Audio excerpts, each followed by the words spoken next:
I have seen this with other people I know in the field, and there are actually papers documenting this where sex researchers will say they feel shameful about what they do and they don't want to tell people what they do because people judge them. And I don't feel right. It's as though I'm saying that there is something wrong with what I do if I feel I have to hide that. And a lot of people will say, I'm sure you get this too, will tell you that they love what you do and they actually might have considered doing what you do as well, but because of the societal stigma and shame, they didn't. And I think that's really a shame as well. Hello, everybody. You're listening to Chatting with Candice. I'm your host, Candice Horback. Before we get started on this week's episode, if you want to support the podcast, you can go to chattingwithcandice.com. From there, you can sign up for our Patreon account where you get early access to episodes, shout outs, and eventually some live AMAs.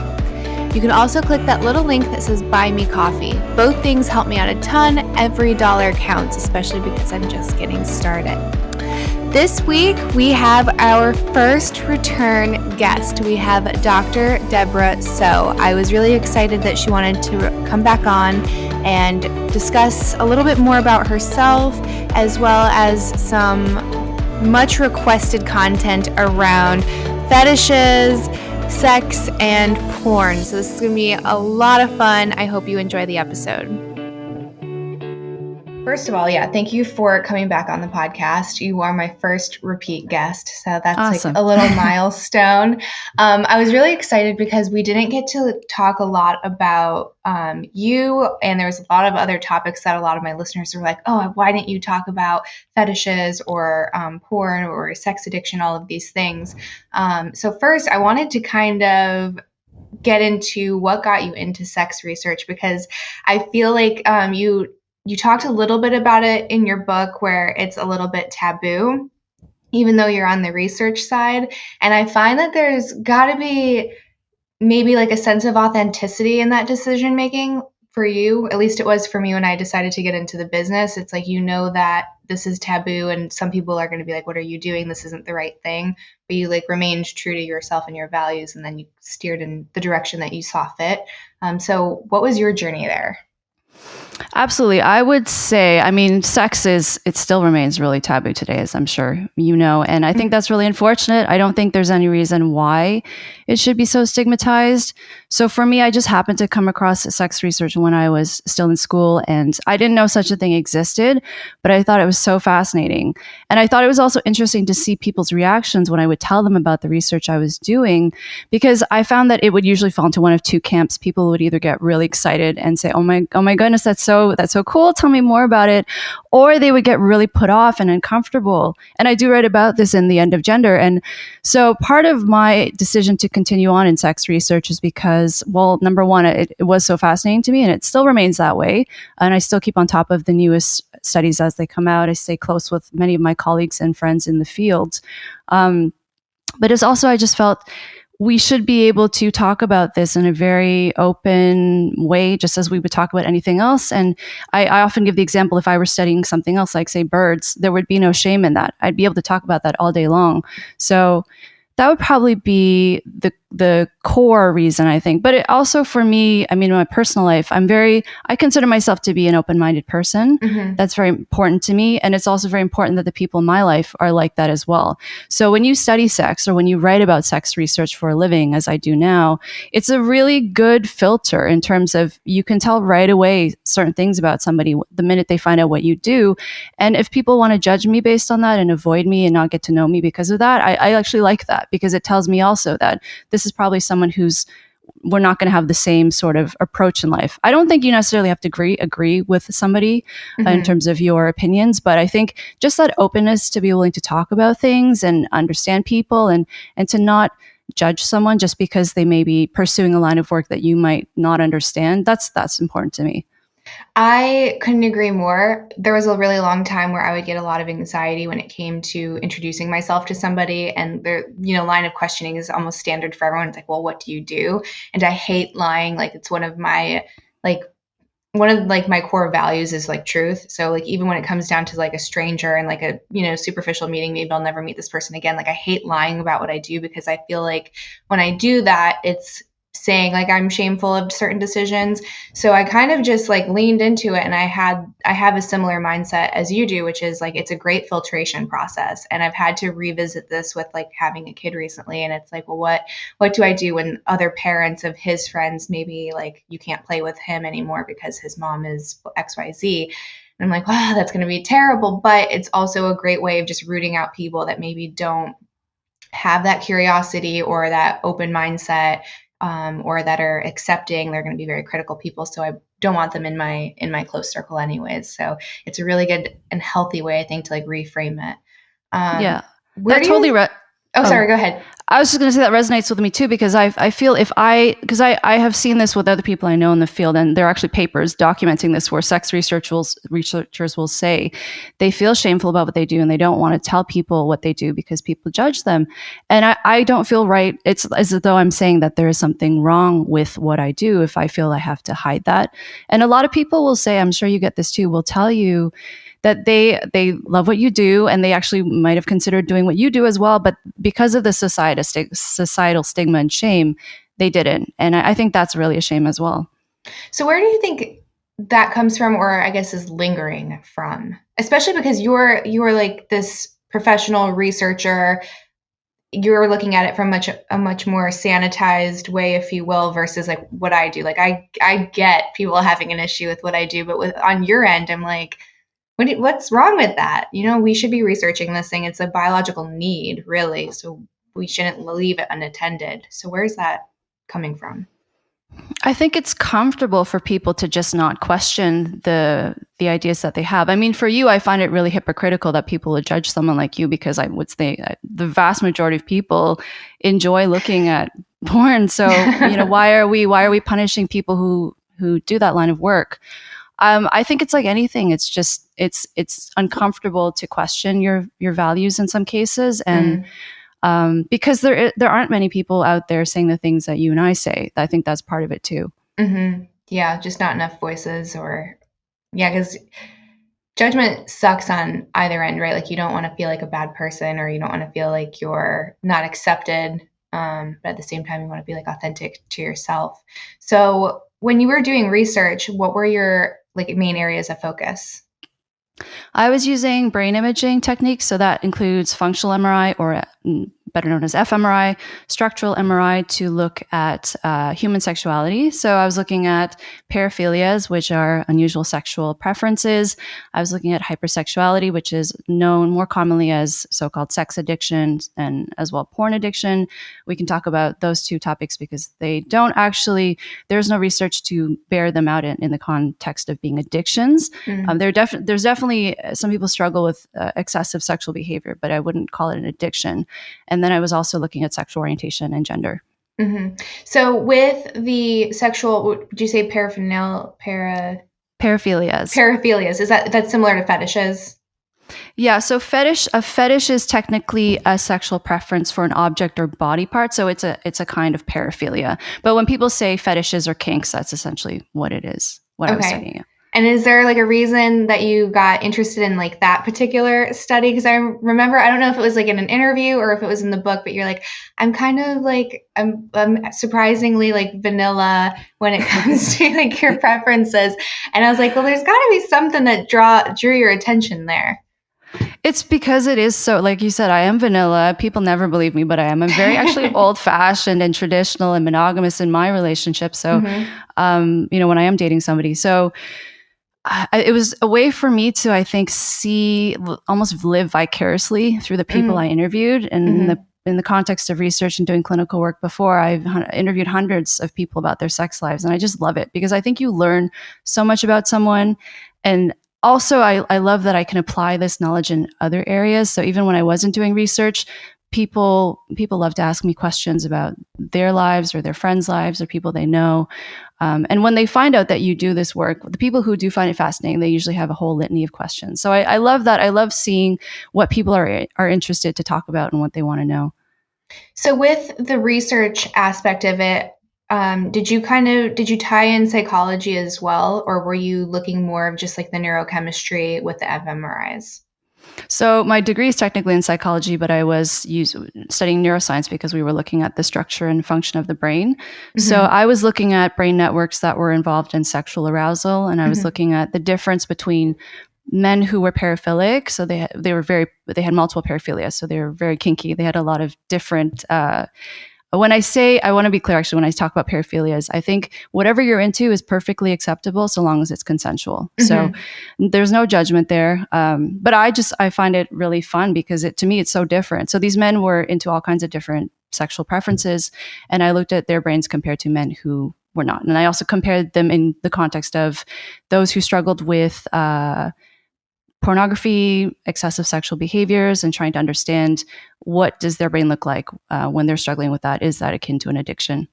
So with these men that had particular things that turned them on that maybe were variant from like the average bear. So when you talk about like a foot fetish, for example, like I feel like that's one of the most common ones that I see, at least on social media, and everyone's like talking about. So when you look at something like that, first, did you study, was that a particular area that you've researched with, was like foot fetishes? That was a common one. Actually, one very, very common one was actually an interest in urine, which is probably, I'm not sure if that's surprising or not, but for me, it was for me, it was surprising because, and the other thing I have to say, because people also don't believe, like I actually don't look at porn in my personal life. So for my PhD, that was really the first time I was going digging, looking, and I was like, wow, there's a lot. And there was a lot of, I don't want to say some of the other ways that you can describe urine play, basically. And I always try to keep it quite family friendly when I talk about this stuff. So, I mean, that was one, gynandromorphophilia. So that's a sexual preference for transgender women. So I won't talk too much about gender here because we did talk quite a bit about that in the other episode that I did with you. But that's another very common one. So a sexual interest in women with a penis. What else is there? BDSM is very common. That was probably the most common. Although I would say BDSM is not the same as masochism and sadism, because BDSM is more, there's a lot of negotiation, boundaries. It's not a true paraphilia, because a true paraphilia is, if you look at something like masochism or sadism, what's arousing for someone who's masochistic or sadistic. So someone who's masochistic likes being humiliated, and then someone who's sadistic likes seeing their partner being humiliated or suffering. And so in that comes a lack of consent.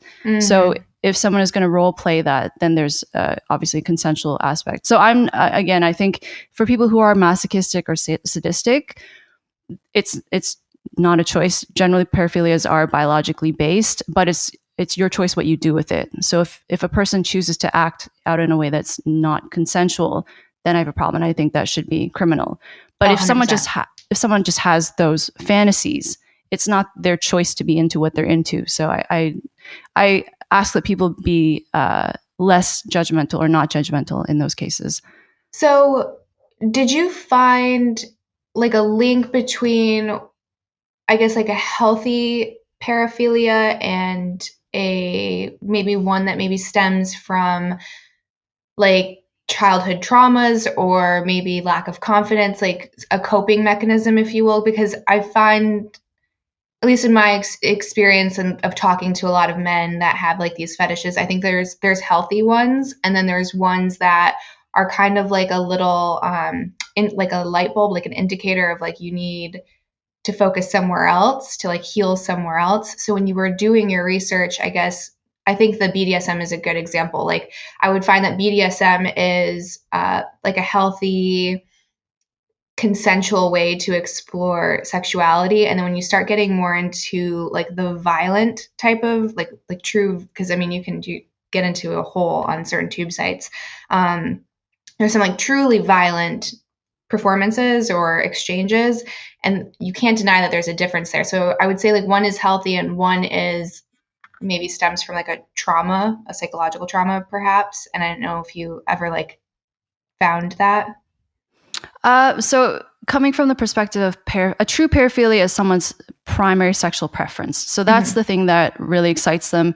It cannot be changed because it is biological. Okay. I do think life experience probably shapes the ways in which or what someone specifically finds sexually appealing. But the fact that they have a paraphilia is it's laid down in the wiring of their brain very early on. Oh, interesting. So I would say with BDSM, because some people are into BDSM, I mean, there are a whole bunch of different reasons, but I would say the violence aspect, there's probably some antisociality there. There's probably, again, it could be sadism. So if that's someone's primary sexual preference, for them, not heterosexual, what am I thinking of? Vanilla consensual sex is not going to excite them. So in that case, it's again what their choice of what they choose to do with it. And if they choose to act out on it, there's probably some aspect of antisocial personality disorder. There are probably other factors there. Like you said, there may be trauma. But I think BDSM, because it is so, to me, even BDSM is so common, and it's almost the new vanilla in some ways, because it's so mainstream, and I think most people who are even a little bit sexually adventurous have experimented a bit. So yeah, there's a line there, because definitely there are some people, I would say, I've heard stories of people who will say they're into BDSM, but then they may also go down that path of maybe being violent or non-consensual with their partners, which is very unfortunate. But I think it comes back to more that person's pro-socialness, and because you can have this preference, but it's not an indication of necessarily whether you're going to act out on it or not, or necessarily whether someone has trauma in their background. So if it's their preferred way of like sexual engagement, so let's go back to like the foot fetish.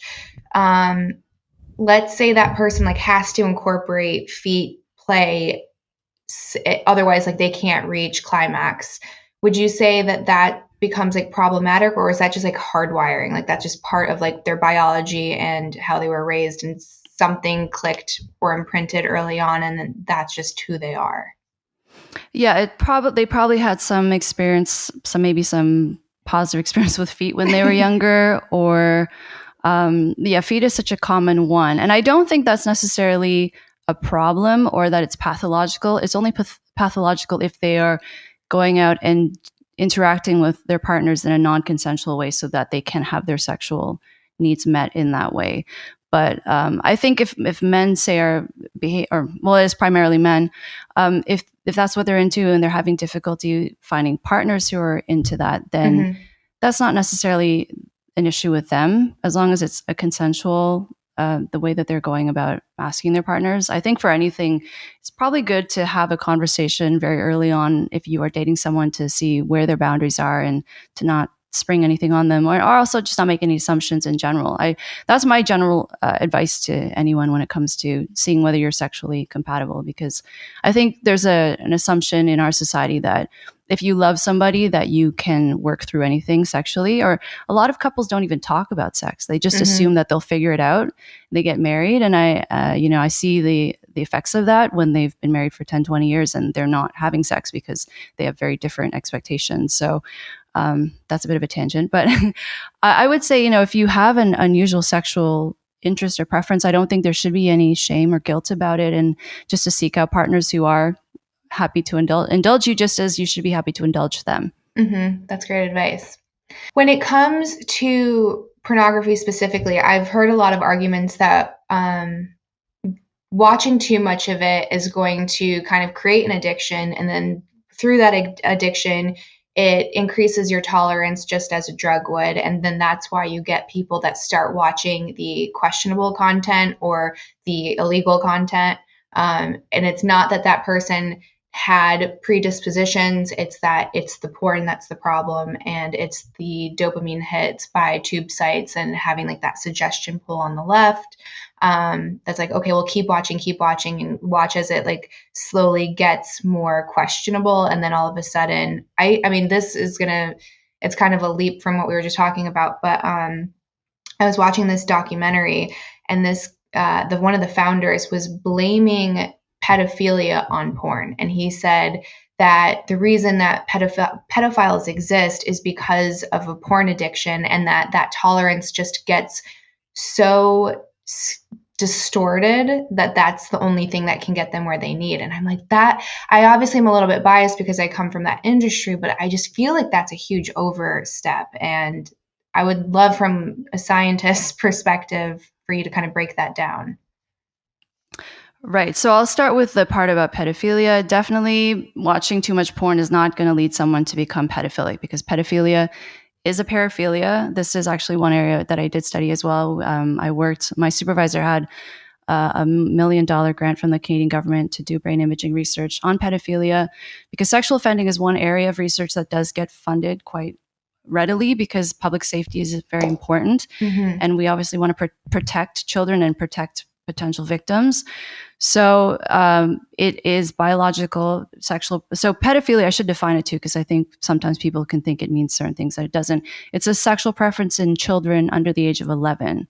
So these are children who are prepubescent. Mm-hmm. So sometimes, I mean, people use the word pedophile to sometimes refer to sexual preference to teenagers, which is not accurate. That can be hebephilia, which is an interest in kids between 11 and 15. Again, it's about consent. I do not believe children can consent to sex. So, but in terms of pedophilia, no, it's hardwired in the brain. It's from birth. Oh, wow. And it's not something that can be learned. Pedophilia, so the sexual interest in children is different from sexual offending, though, because it's someone who's pedophilic, they have the sexual attraction to kids. They may or may not act out on it, just as someone who abuses a child may or may not be pedophilic. So people sexually abuse kids, unfortunately, for a number of different reasons. Sometimes they are sexually attracted to children, and in other cases, it can be because they're antisocial. In some cases, it's because they can't get access to an adult partner. There are a number of different reasons. But 100% no, it's not due to pornography. It's not something that you learn. And then in terms of the addiction model regarding porn and whether it can be, people's tastes become more extreme the more they watch, that's also not true. If you ask these individuals, they will tell you, if they feel that they can speak openly about this and not be judged, that generally whatever it is that they're looking at, the more extreme content, is what they like to begin with. It just took them a while to eventually get there, to find it, maybe to accept that about themselves. It's not something that, again, people learn, because the average vanilla man is not going to, by vanilla I mean not kinky, is not going to enjoy looking at some of these categories of pornography. So if anything, he'll probably be quite put off by them. So I think a lot of that stems from, again, just people being very uncomfortable about sex. And also, whenever people have issues in their lives, and if there is anything to do with sex, or if those issues touch at all on sexuality, people are quick to blame sex as the problem, as opposed to looking at what is this really about? What are the underlying causes? What is the root cause? Because that's ultimately what's going to help that person if they are struggling with excessive sexual behaviors, or with so-called porn addiction, it's usually procrastination and anxiety. So people use porn as a way to cope with stress and to soothe themselves.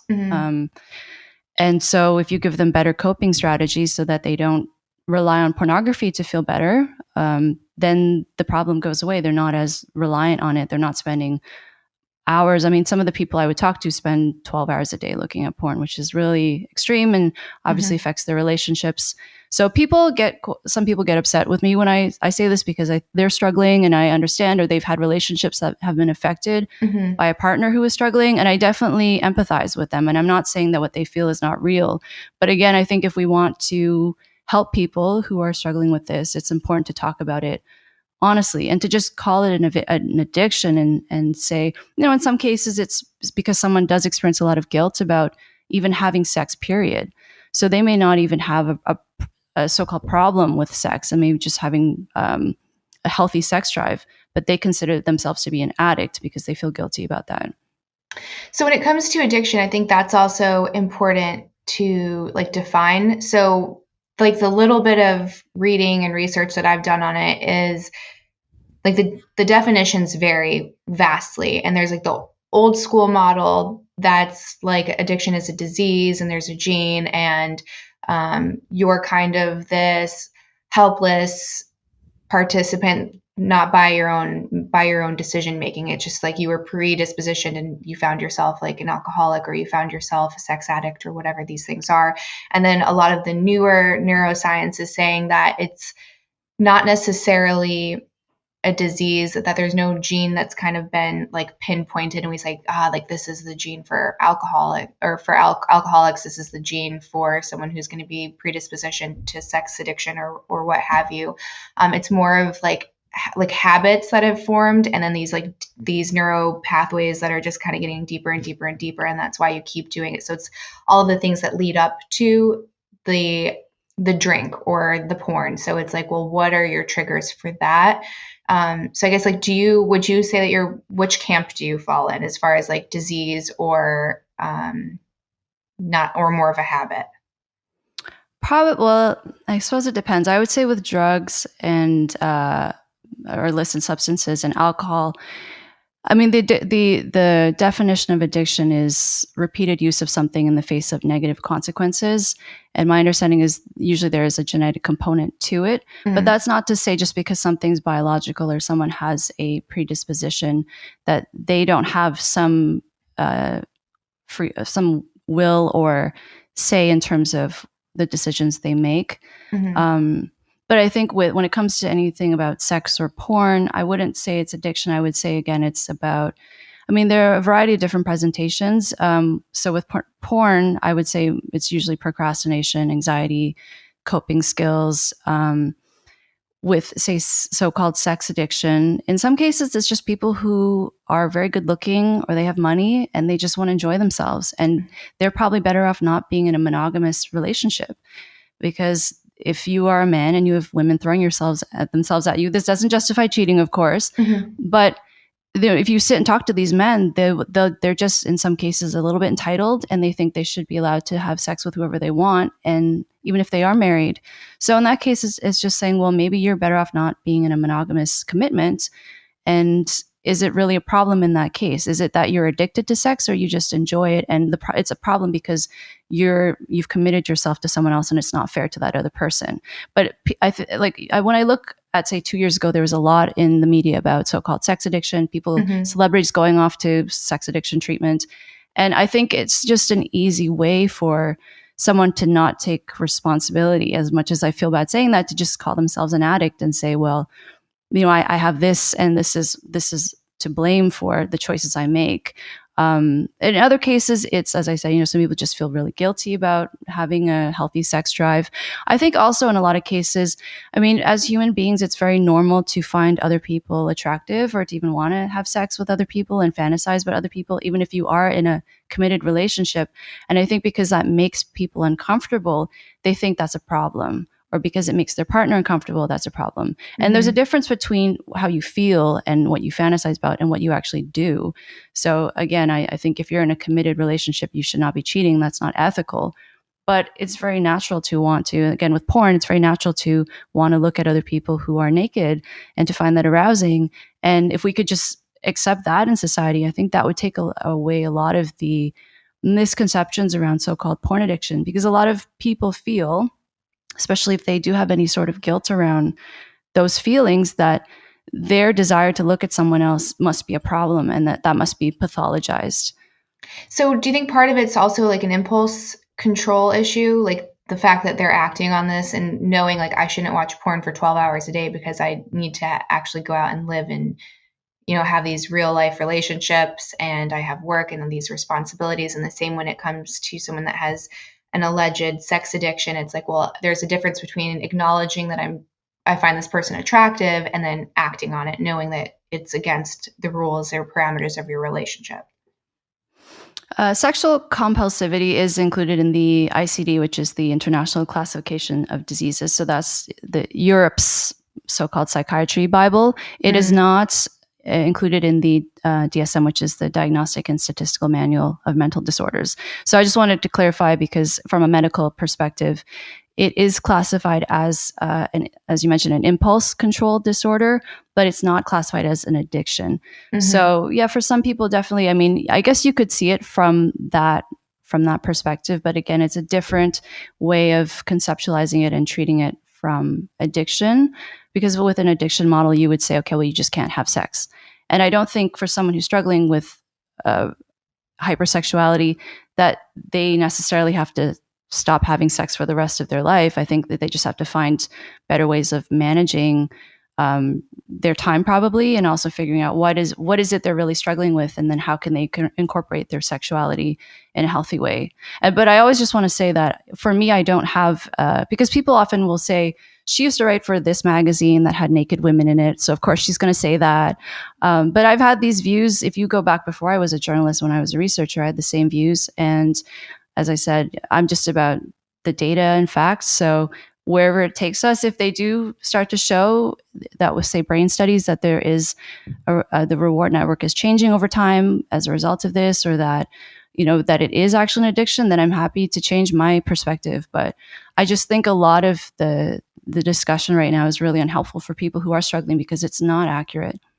So we bring it back down to some fMRIs and like actual data. So what's the difference between someone who might be addicted to, say, cocaine versus someone who's addicted to sex? So with a drug like cocaine, you will see that there will be changes in the brain over time. There will often be craving as well. So you'll see those parts of the brain light up, even if they're just thinking about the drug or if they see a picture of the drug. We don't have any research to suggest that when it comes to pornography or sex. And the research that we do have, because there are some studies that get a lot of attention because they are supposedly show that this is happening in the brain with as a response to so-called sex addiction.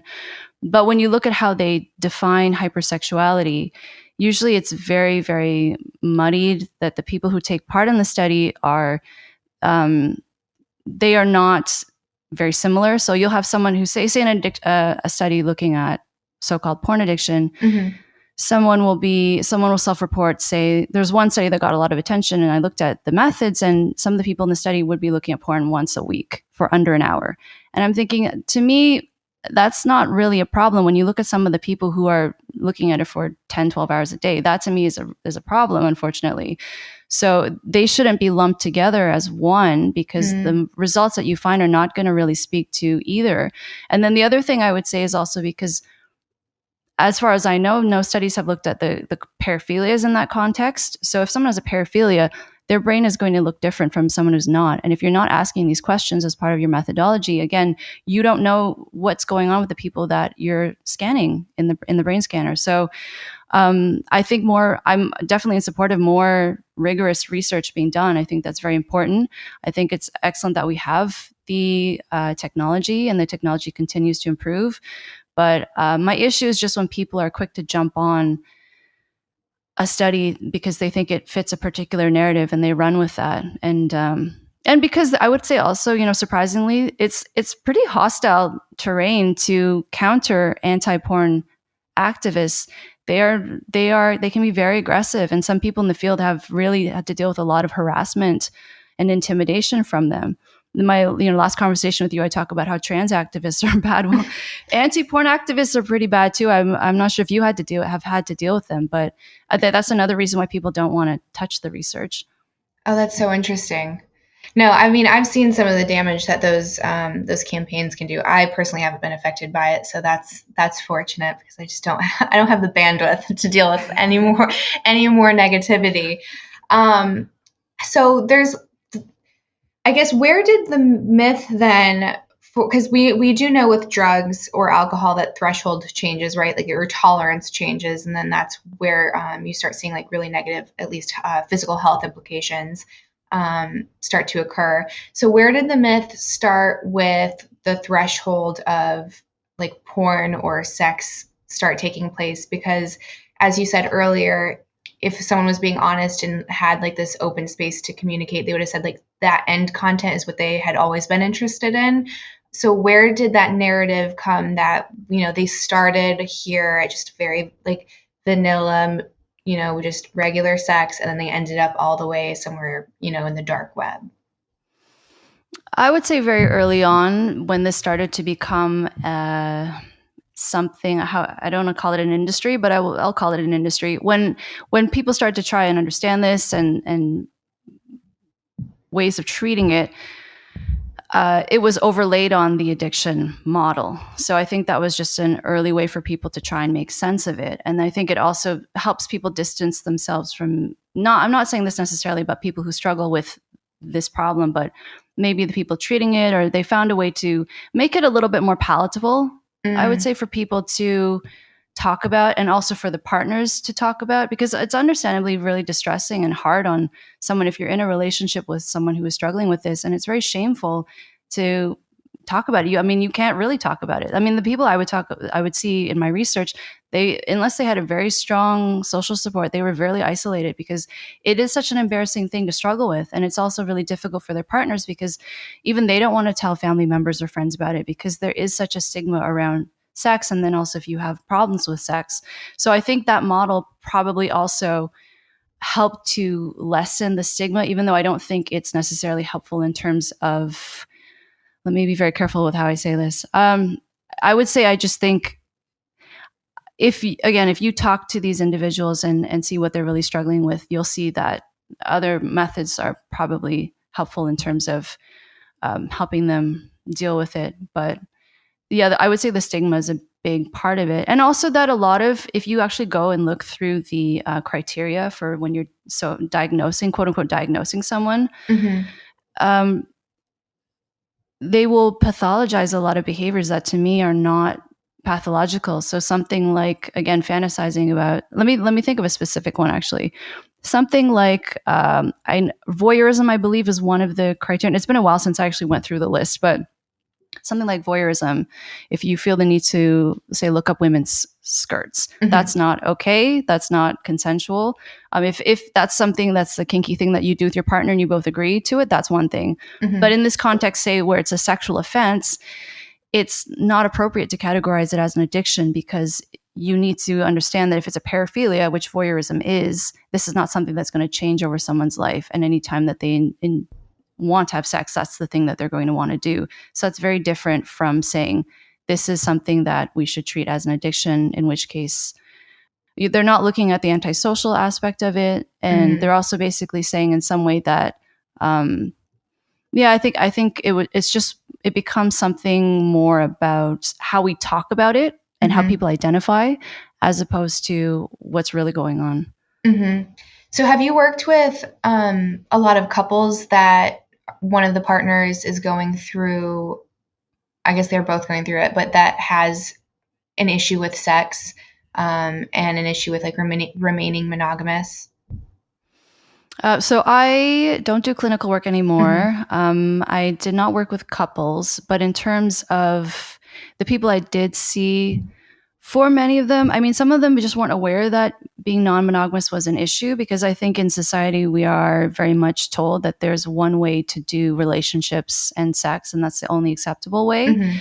And so I think for them to even conceptualize that it might be okay for them to have multiple sexual partners at once, or to not be in a monogamous commitment, was really, I think, surprising for some people. I have friends too, I would have conversations with them and they were relieved, because I think in some ways, again, it's the shame, but it's also this fear that they're never going to find someone who will accept that about them, which I think is really, sad. But I'm not sure if that answers your question in terms of, I guess, the couple aspect. Where I'm going with it is, so I guess if you were to come across someone who is in this relationship, and let's say like the male partner is struggling with quote unquote sex addiction, and he has professionals telling him that he has a sex addiction, and the woman is like, well, I love this person and I'm open-minded and I'm willing to have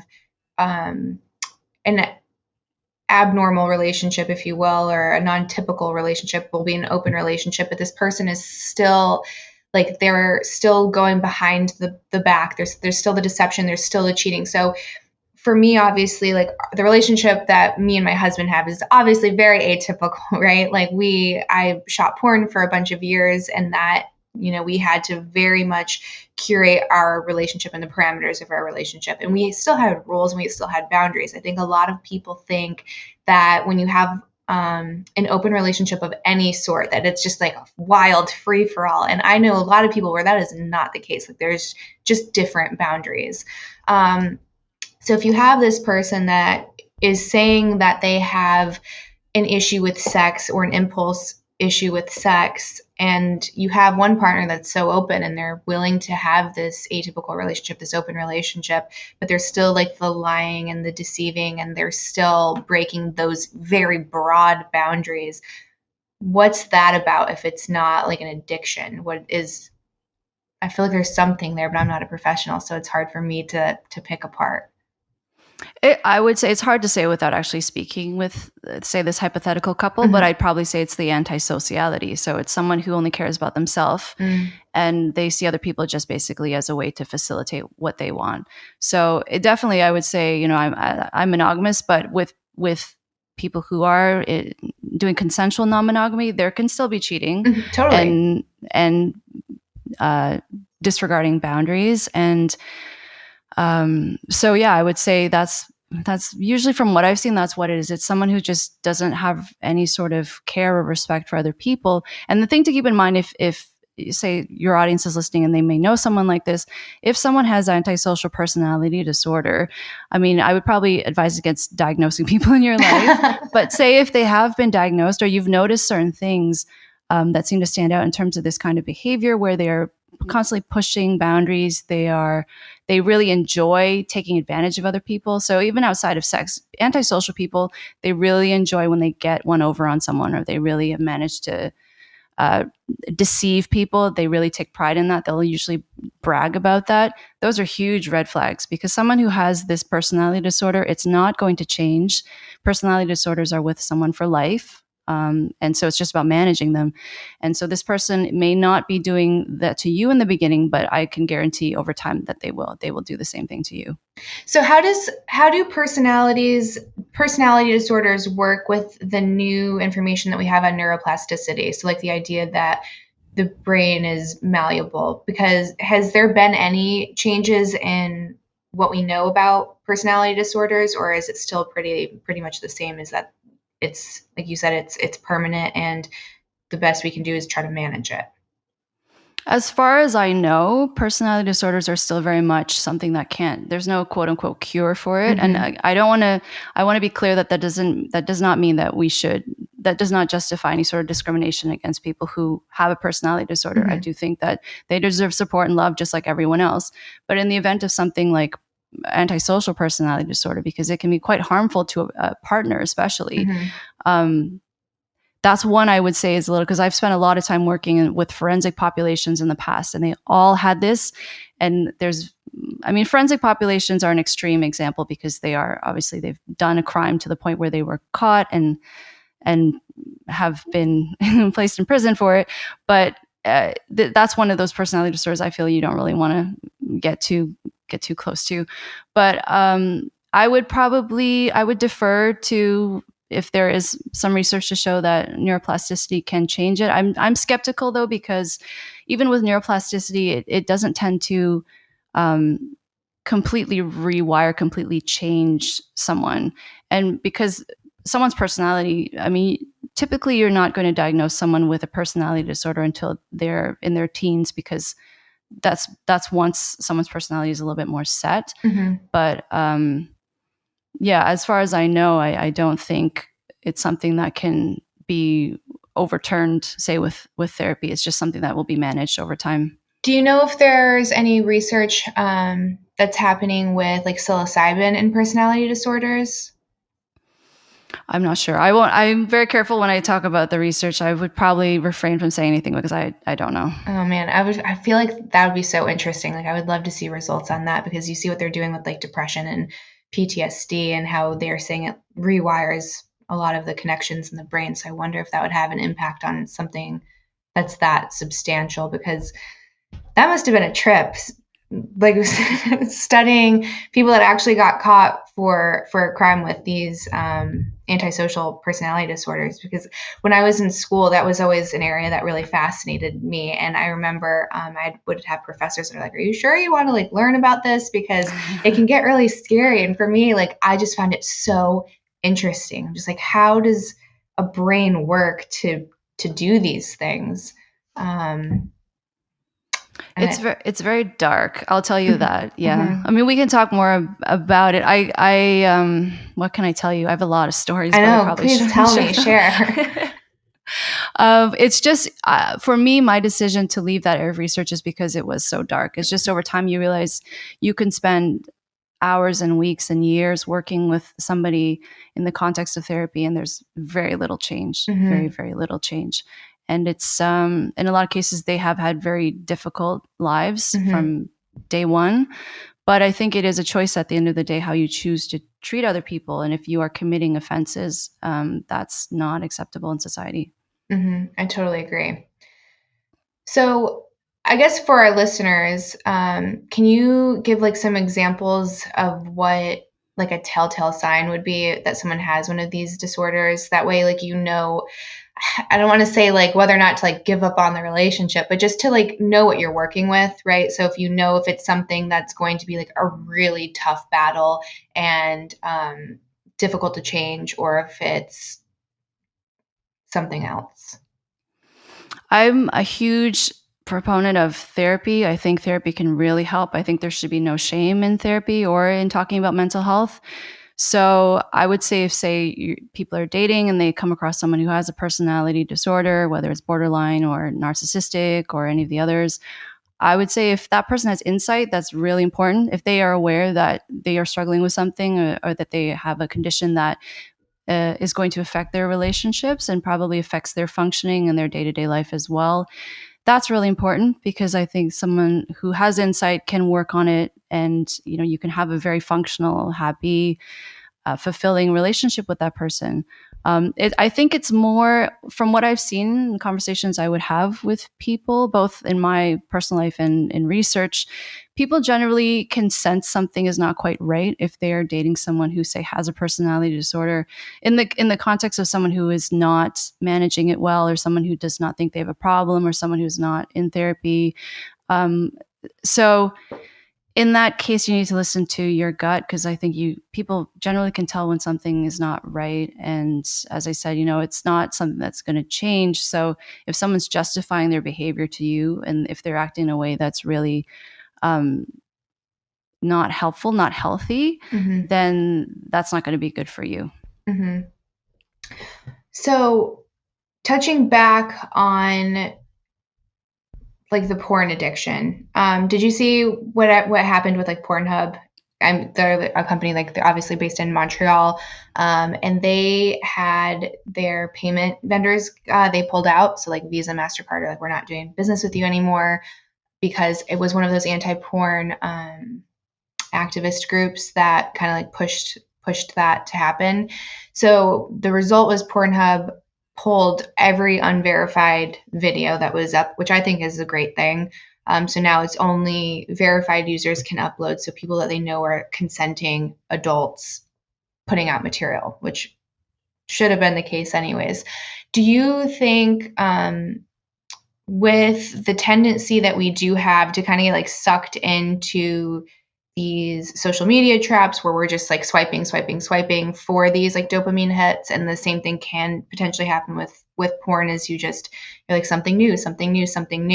Do you think that it would be beneficial to have something like paywalls put up everywhere, or do you feel like that that wouldn't really make a difference? Like, what's your opinion on like the tube sites and everything? So when you say paywalls, do you mean so that people they have to make a conscious decision to want to look at it, as opposed to just mindlessly scrolling through? I think that'd be good for someone like you, because it would help help you make more money. But I think ultimately it's somebody and it's their own ability to control themselves, because I think in some ways it was probably good, because it will help to lessen the chance that a child might come across that inadvertently. Although kids are very smart, and if that is what they want to look for or find, they will find ways around it. I've written about this before, how banning pornography is probably not going to be, or banning it for how should I say this? Just basically, you can try all you want to make it really difficult for kids to not see it. But if they want to see it, they're going to find it. That's just the reality with the internet. So it's better for us as adults to have conversations with them about healthy sexuality, and why looking at that is not necessarily going to be good for their sexual development. I think for adults, do what you want, but for children, especially if it's the first time they're learning about sex, I don't necessarily think that that's the best way to do it. I do think it's good that a lot of that content was taken down because there are cases where it's abuse. I've heard there are abuse videos on there. I guess I get a little bit nervous when that happens, though, because we're cheering the victory of this, but what is the underlying reason why this happened? And is it coming from a place of people who just don't like us talking about sex or thinking about sex? Because that's worrisome to me. So I think there are a lot of issues combined into one. But I think also with the dopamine aspect, I mean, dopamine is released because this is something, I don't want to come at you for this, but like I hear this a lot. And with dopamine, it's released for a number of different things. I mean, if you look at a painting that you like, our brain releases dopamine. It's just pleasure. It's not necessarily a sign that we'll become addicted to that thing, or it's not necessarily a bad thing. So I definitely get, because we've all been on social media, just mindlessly, and time goes by and you don't realize that, well, what have I been doing? But I would say, yeah, it's just, I'm very much in favor of people being in control of their decisions in their lives. And I think being less dependent on, say, corporations or the government to come in and dictate what's good for us.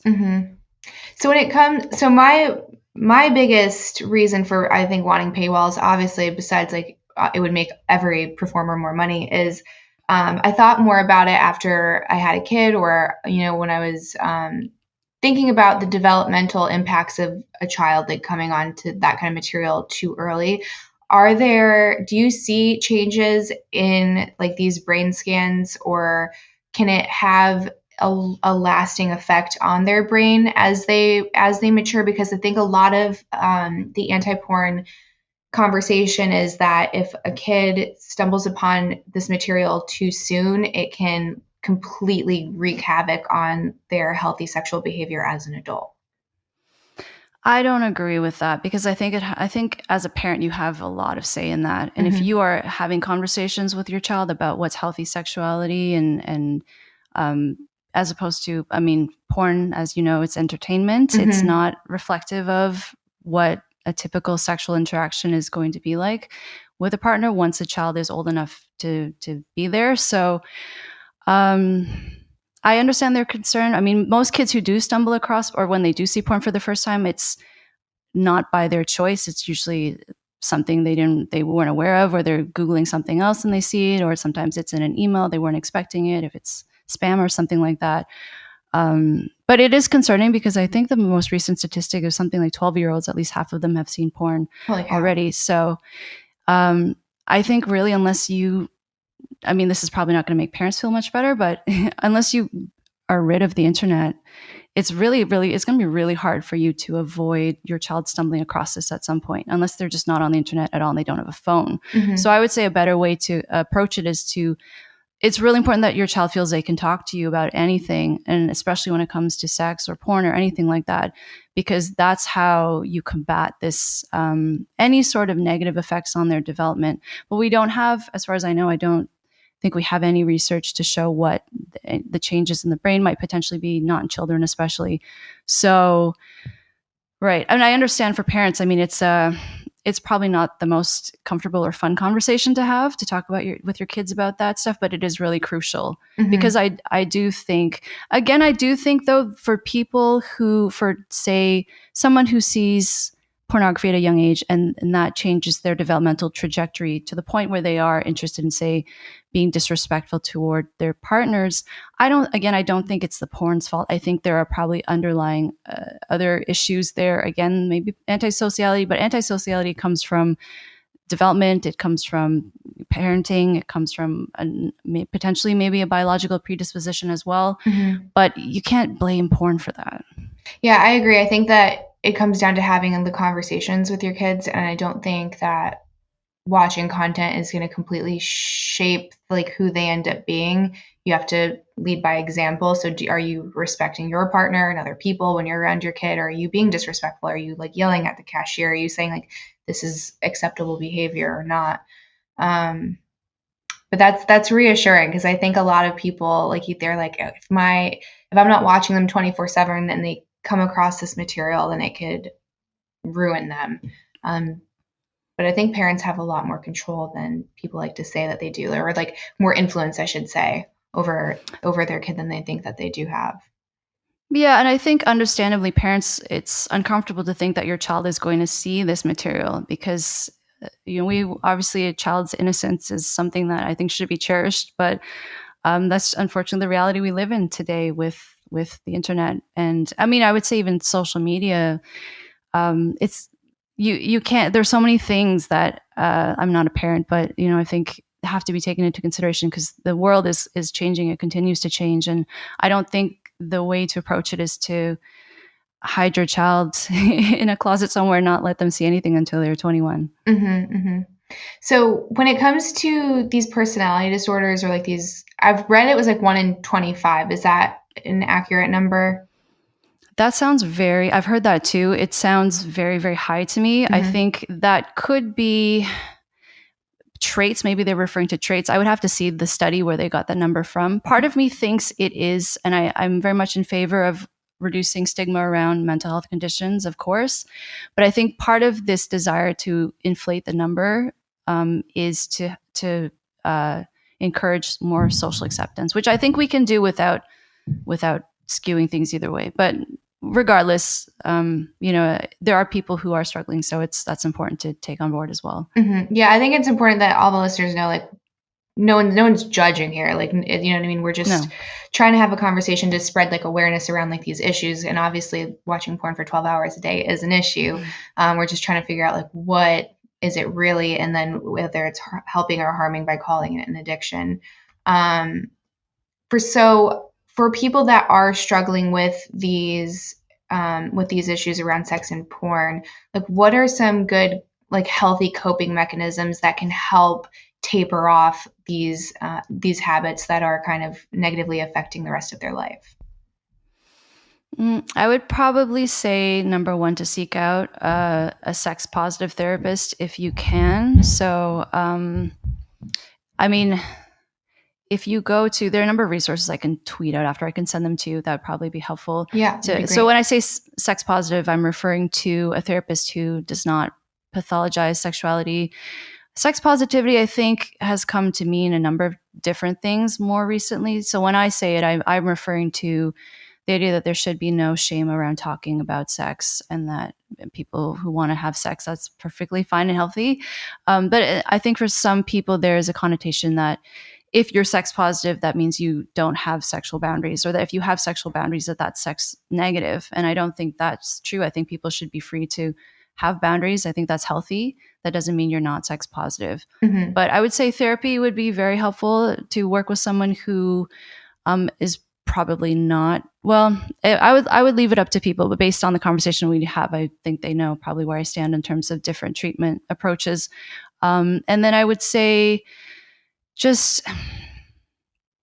don't, I mean, as much as I can say it, just don't feel shameful about it. As difficult as that is, and seek out support, friends. If there is someone in your life that you can talk to about this stuff, honestly, I think that's very important. That's going to help you a lot. Mm-hmm. And just know that it is something that you can overcome for sure. Mm-hmm.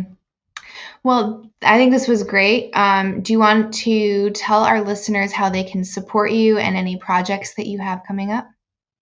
Yep. So I'm on social media. I'm on Instagram at Dr. Debra W. Soh. I'm on Twitter at Dr. Debra Soh. You can learn more about me and my book, The End of Gender, which I discussed with Candice last time, at drdebrasoh.com. And also, please feel free to sign up for email updates on my website, because sadly, there's a lot of censorship on social media, and I have to resort to a mailing list as if we're back in, the 1900s. Well, good stuff. Yeah, and I'm glad that your book's back in Target. I was keeping an eye on that as all of that was going down earlier. So yeah, thank you so much for your support with that. I really oh my gosh, appreciate of course. I think you have like a very important message and platform, and I'm glad that you still have it right now. So thank you. Thank you for having me back. Of course. Have a great day.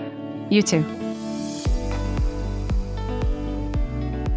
That's it for this week's episode. If you enjoyed the podcast, please rate and review, and don't forget to hit that subscribe button. You can also share this podcast with a friend. It helps my podcast grow, and I really appreciate it. I hope to see you next week.